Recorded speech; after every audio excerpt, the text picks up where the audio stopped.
Yes. So I'm sorry. Say that one more time. How did you get your start in Japan? You knew somebody and they invited you to work for them? Um, Not really. No, I just took a chance. Well, basically, my girlfriend was is Japanese, so she's living Mhm. here. So been apart for 2 years. So I was already sort of teaching a bit in England. Mhm. Because we were apart for because of COVID for 2 years. Mhm. I Mhm. said I'll just move to Japan. I want to teach, so I'll just take that big risk and just go for it. But Wow. When I hear you say that, there's still so many questions I have. However, I realize that, you probably have some questions for me too. So I just want to definitely introduce, my situation and why I definitely wanted to reach out and interview someone like you who is in Japan, coming from another country. And so I'm talking to you from Gifu. And yes, have you ever been to Gifu? I haven't. No, not yet. Yeah, and I think if you came to Gifu, it might at first not be so exciting.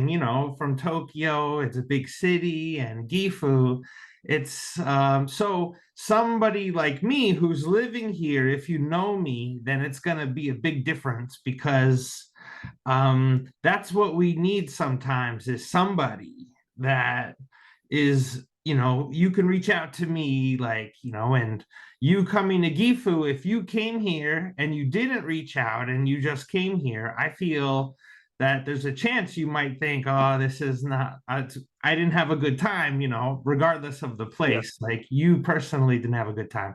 But if you're in Tokyo, like for example, I would love people like yourself who've lived in Tokyo and are used to the city. And then if you come here to Gifu, then we have a chance to now, improve Gifu because so I used to work in Tokyo. I was a recruiter and a headhunter. So it was very important for me to make a network of people and have social connections and be social, have a conversation. But I think people here in Gifu, they don't have conversations that like that. Yeah, they're like group oriented. And if you get into the group, you're just talking to report information. You're not talking about anything like your dream or anything like that.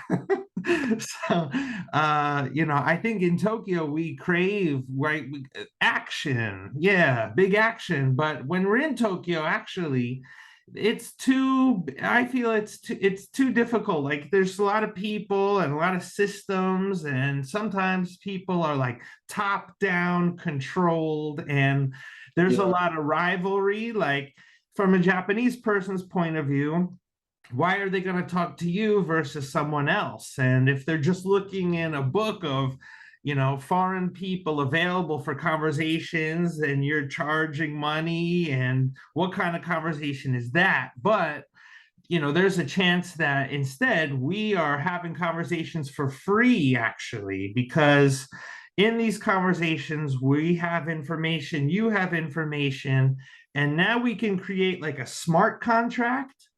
And smart contracts up till now, they're in context of Bitcoin, just exchanging money. But urban data sharing, it's like not just, it's you as a balanced person, like not just money, but like health, wealth, relationships. And if you want to make the wealth part, the money part, then it's the health and the relationship parts that I want us to accumulate. And I think the money will become clear. At this point, it's about being a conversation person for Japanese people and like, okay, a book to learn English from in an English conversation school. Instead of a book, I want to replace it with a real living person. And instead of in an English conversation school, it's outside the English conversation school. And that's also what I developed. Like, if you were a foreign person just traveling to Japan again, there's that gap when you first get to Japan, and yeah, like, and you're used to your country, a culture shock, where you have to get used to the country. And I think that's a good time that if I had this training, like stepped in and made a schedule from like 8 a.m. to 12 to 10 p.m., places you could go in the city that are like, we could call it an internship, but what it actually is a two-way exchange, because before I introduce you, you and I having this conversation, it prepares to introduce you in a way that it's going to make things run smoothly.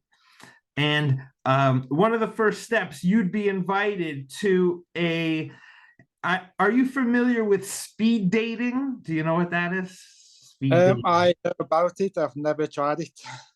Yeah. So 10 individual, like 10 girls, 10 guys, and one guy has conversation with 10 girls, like 3 minutes apiece.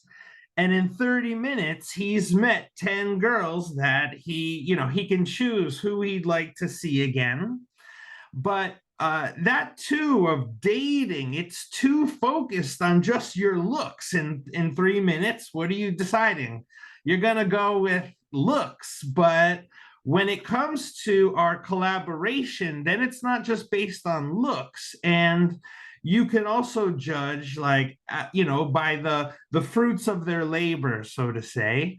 And so there's proof then that, oh, indeed, we are a good match. And when we know there's a high divorce rate and you're introducing people just to say, oh, marriage, but before that, if it's collaboration, then it's not unethical to want to meet all 10 people, and you have specific something you're trying to do, which is, I mean, forgive the term, if not create a real child, to create a brainchild, if that makes sense, and like, instead of getting married, like to create a relationship, people are first kind of getting married to collaborate on, like, deals we could have. And it's too much, like, talking to you, getting your information, what do you want to do, and if I could deliver it, instead more seeing your information and being like so excited by the things I find out about you, because each thing you say actually unlocks like so much possibilities. And that's an intuitive kind of two-way street conversation of two people trying to get something, and that's peer-to-peer exchange, which we do see in decentralized communities. But our societies are dominated by like business to business relationships or business to customer relationships. But this peer-to-peer exchange, like Bitcoin, cut out the central bank. Now it's like, you don't need a bank, you can exchange money peer-to-peer. But like I'm saying, when we broaden it beyond just money and peer-to-peer exchange of money, but peer-to-peer exchange of our relationships and health things too, then well, it would transform our life. Like, we wouldn't go back. Why? If you're used to having a bank be, but then you find out how to ditch the bank, become your own bank type thing. But when it's Japanese people learning English, instead of you're paying money to someone to learn English, but it's more like, yeah, it's like you take away the money as the first step, but then we're learning to make money on the back end. What do you think about what I've said? Lots of information. Lots of information. Yeah, I mean, in terms of like Bitcoin, things like that, it's things I've looked into in the past, I'll be honest. I did try with Bitcoin, so I did sort of like invest a little bit. It sort of, because it was only a small amount of money, so it was like going up and down a lot. Right.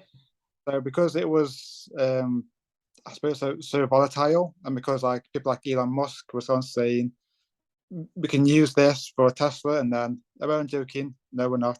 Right. It's going up and down. I thought it's not worth the risk really.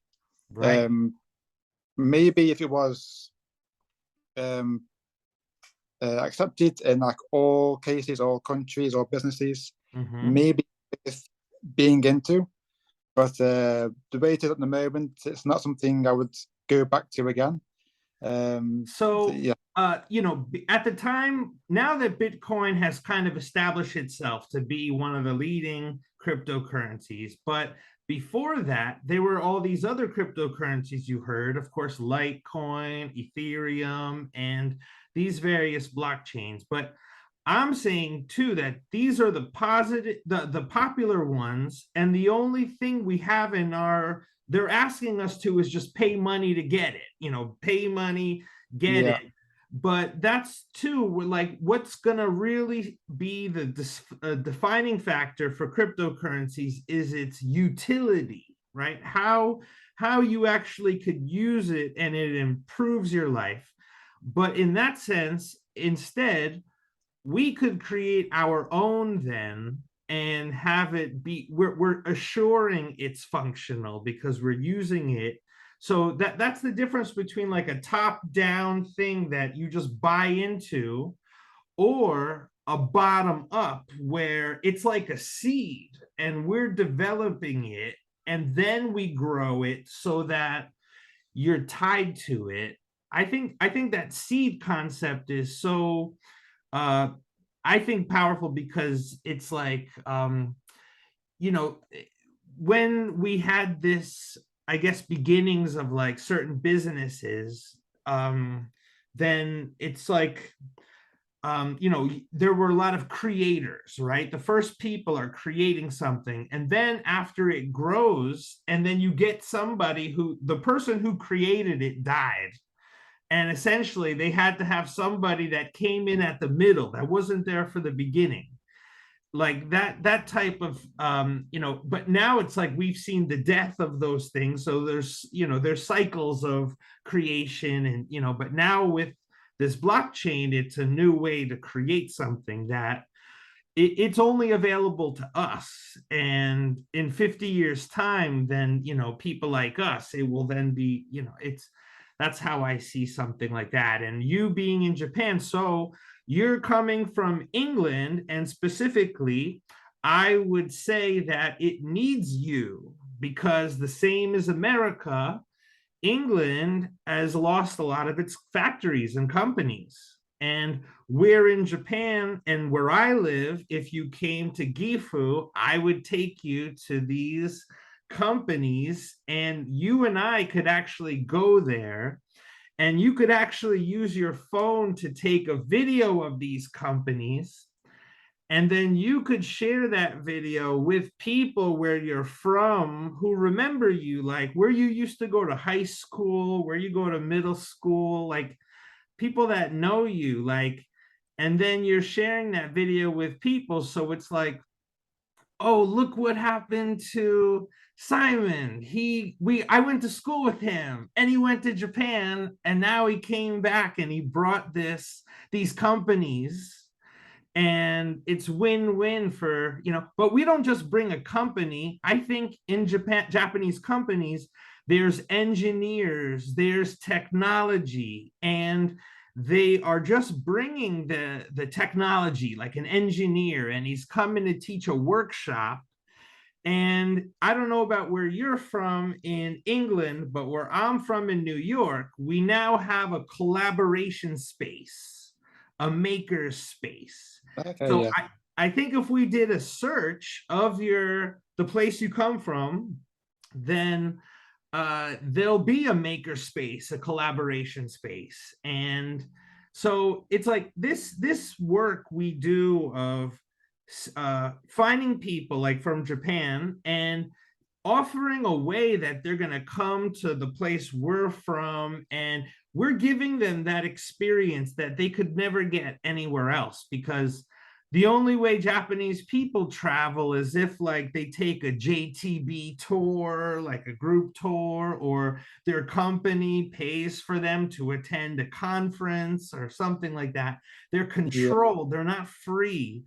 But Japanese companies aren't the same as they used to be, like guaranteeing lifetime employment. And so there are some people we could find who are even free, like freelance, or maybe yeah, see, it's possible to engage Japanese companies in a form of a balance of freelancing. And so this is what Japan would really need to like become international, because you've got a lot of English speakers and we come to Japan to teach English, but if you go Yeah. to the average Japanese person, they don't speak English.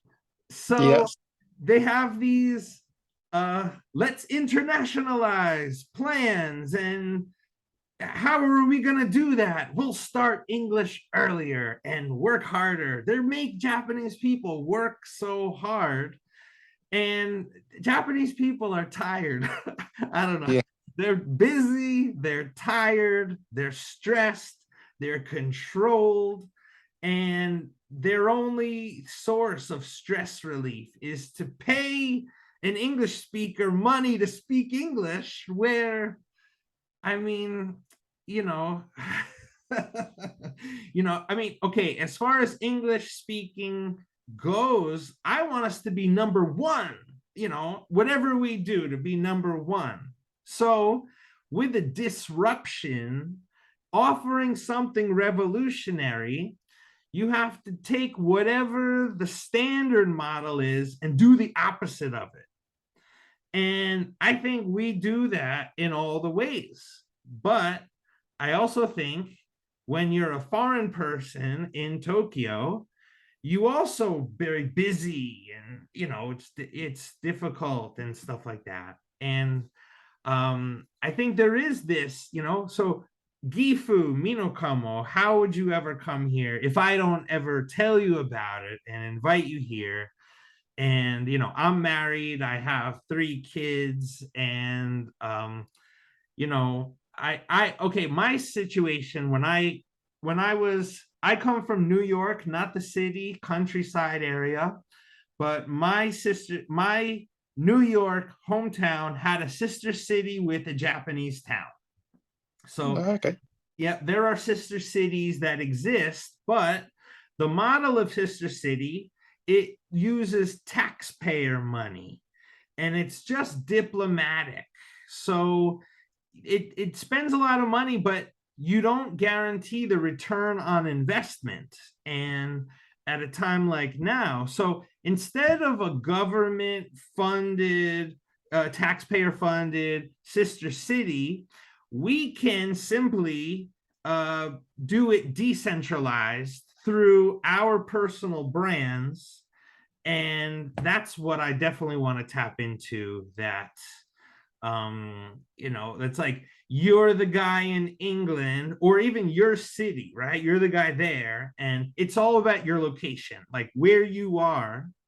Yeah, wherever you go, that place is empowered by you. And I think that's if you could do it with Bitcoin, you could do it with our information.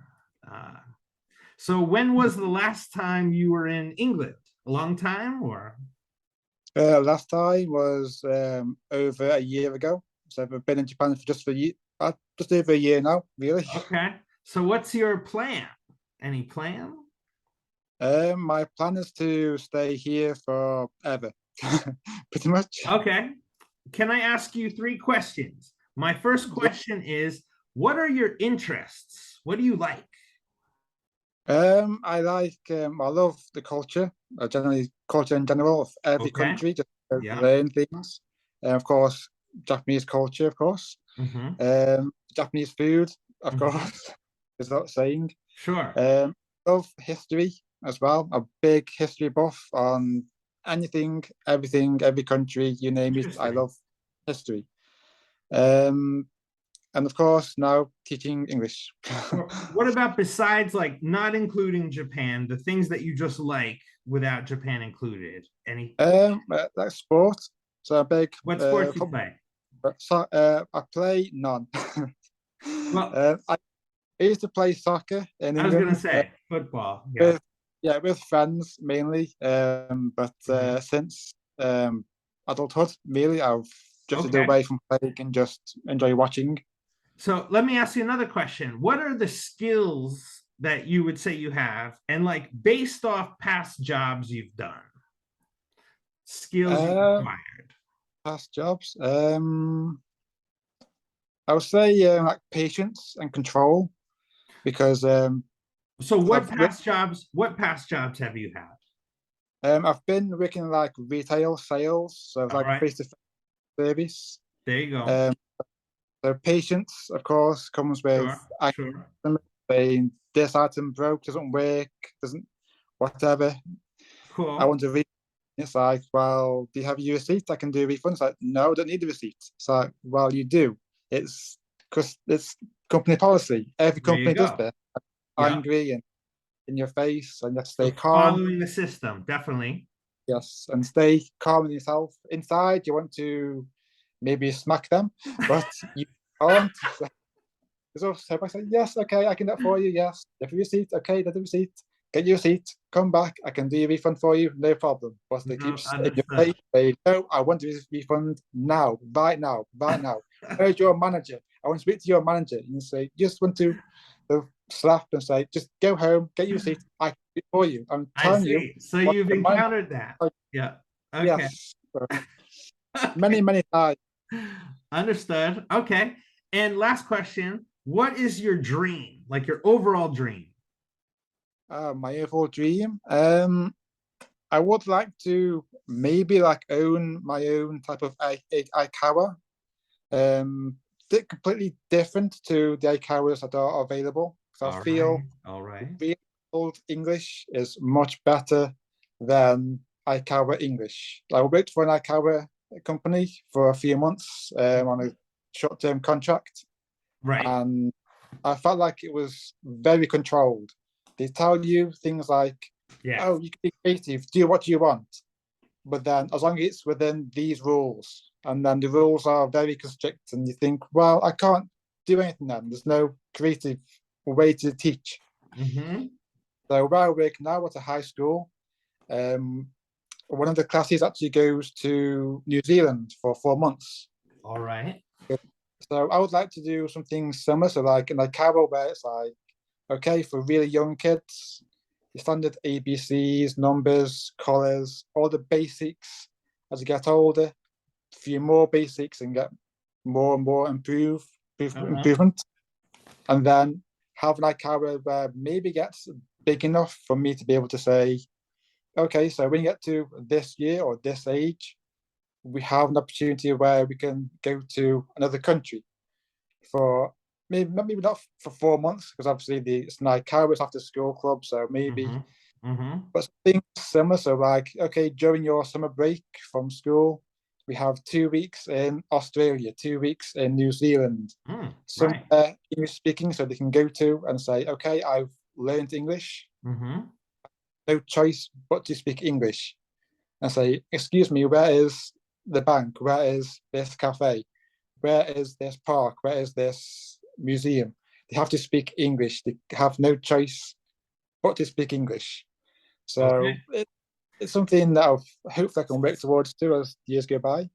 Okay, so I've heard you say these answers that you gave when it comes to your interests. Definitely the Japanese typical ones, of course, of history, of food, and but also, definitely like being active, like soccer.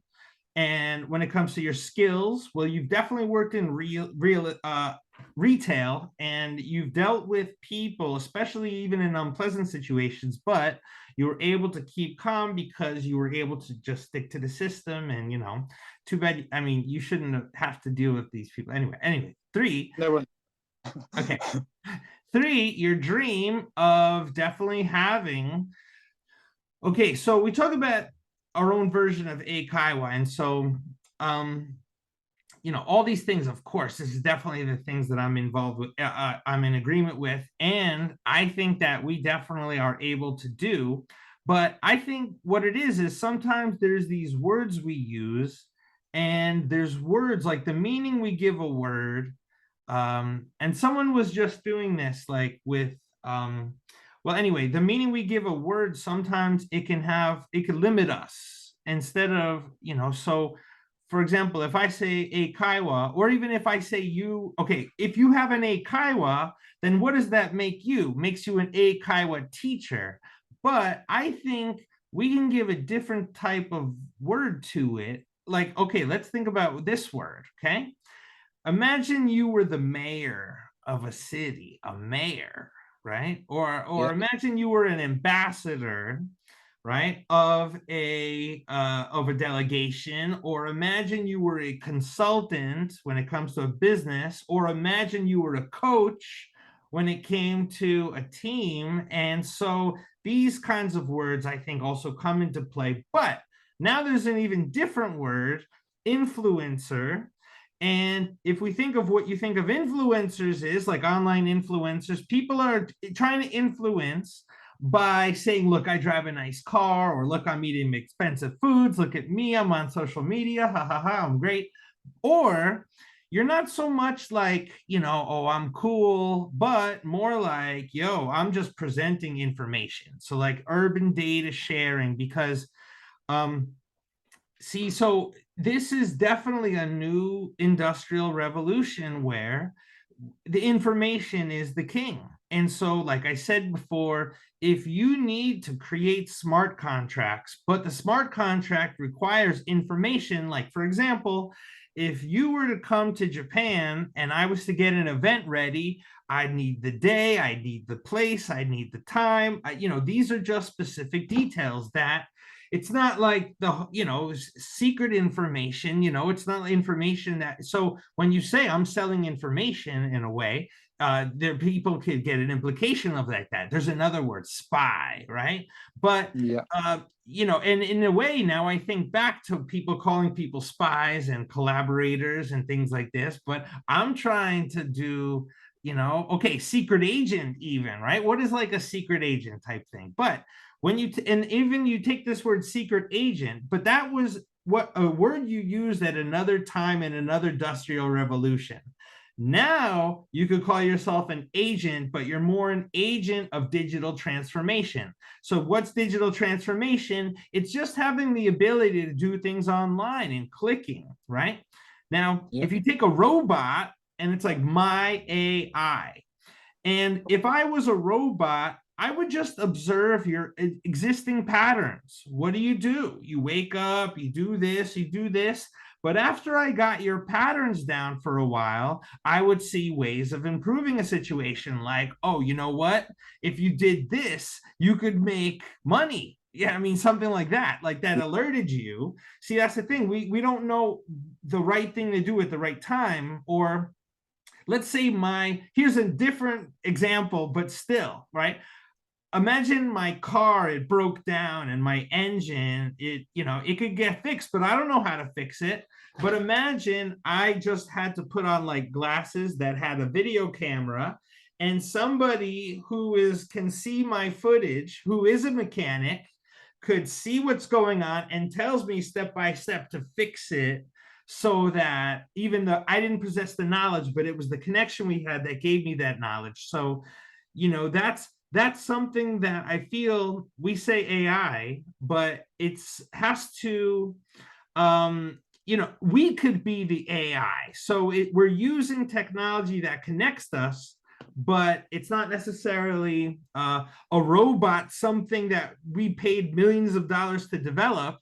It's just a clever way of connecting to the right people and creating a situation. So, and this is what would happen. For example, if you came to Gifu and you didn't know anybody, but you just knew me, but through that, and I knew you were coming to Gifu, and we could set up a schedule of places you could go and visit that would make it so you could get return on investment from you coming here. Those are the kinds of things, like your personal brand has more value than because, as I said, you could be the one to return to your hometown and be the connection of companies and technologies, and just based on you, it could become a smart city.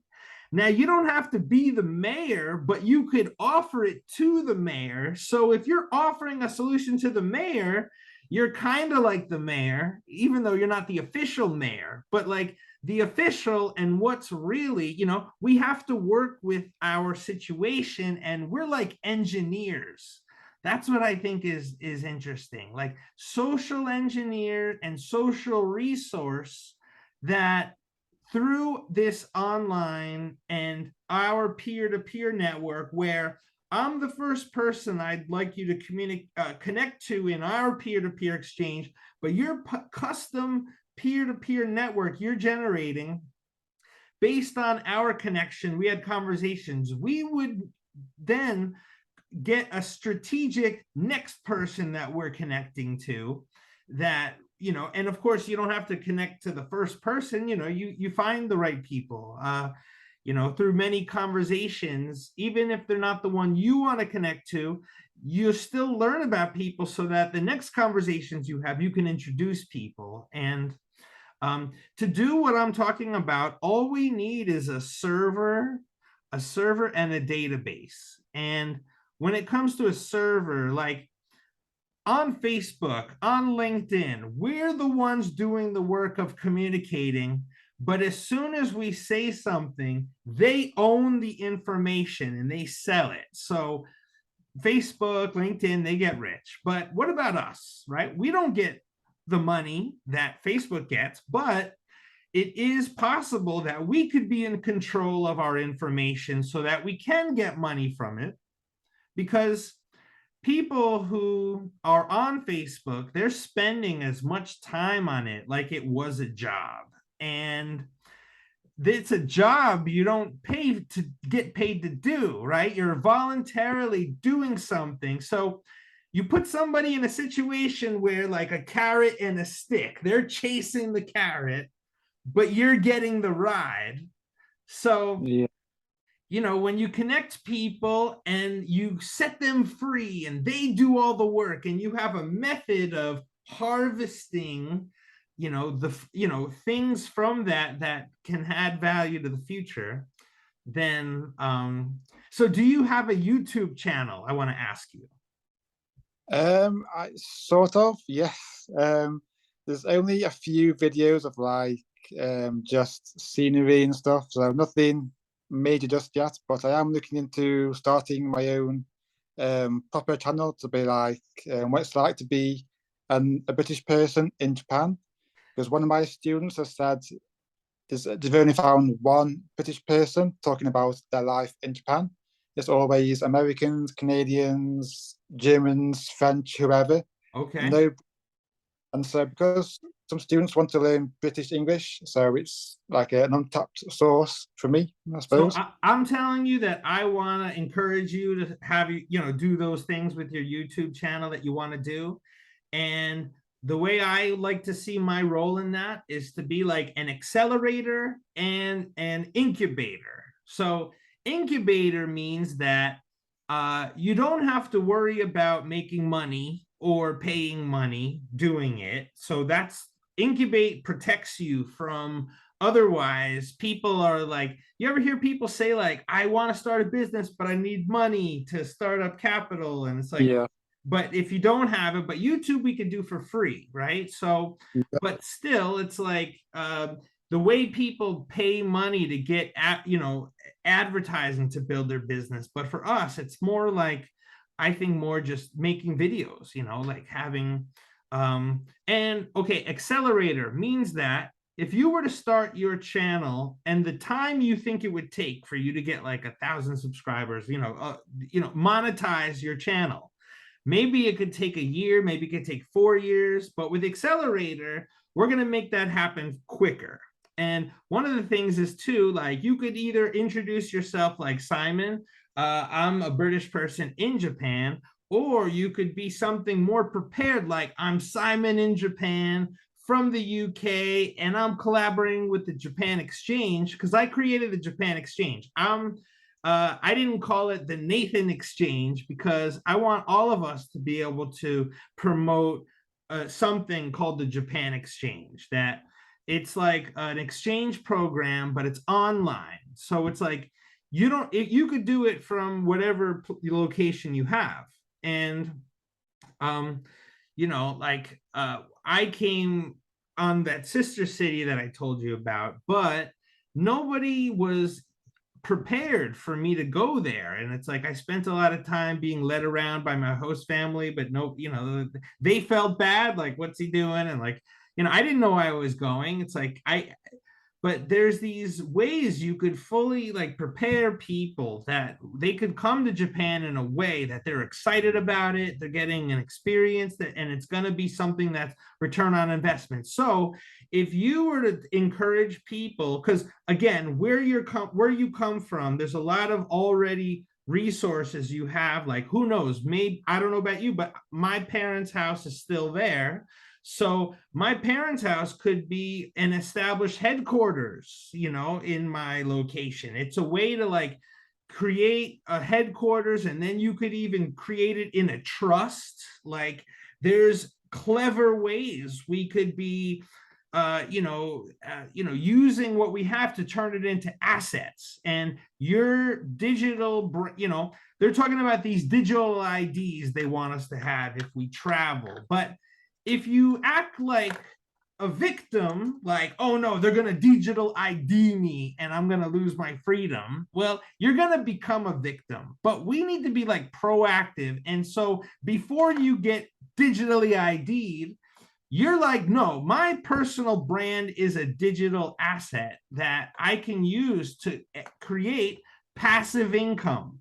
Because this gets into accounting, and there's a guy, Robert Kiyosaki. I don't know if you ever heard of him, but he wrote this book called Rich Dad, Poor Dad, and it's really interesting.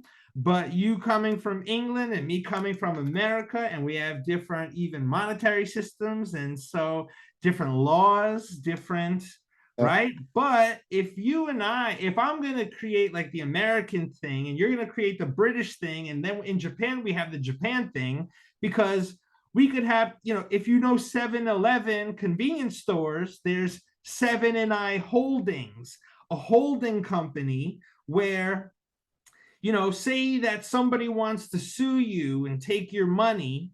Well, if you have a holdings company, it protects you and they can only sue the holdings company. Like, these kinds of things that it's just really smart if we know how to, life insurance policies, like, so it is investment. If we start at the very least of your travel to Japan is an investment, and we're asset managers, and we could ensure that you're using this to get something. It's just nobody's putting that much, kind of thought into it. And I'm sorry to tell you this, but it looks like my Zoom is going to cut off soon.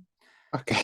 So it's only giving me this because I don't have a subscription to it. I just have this is a free account thing. It's only a 40-minute meeting, but look how long it took us in 40, like, it's so Yes. how fast does the time go by? It flies and having fun. That's what I'm saying. So I want to talk to you more. We got to create more episodes. Maybe you could share this to your YouTube channel. And it's like, imagine this is the birth of you then making more YouTube channels. And I want to show you these 12 categories of value. Visit these 12 categories of business where you live. So it creates the exact internships that people visit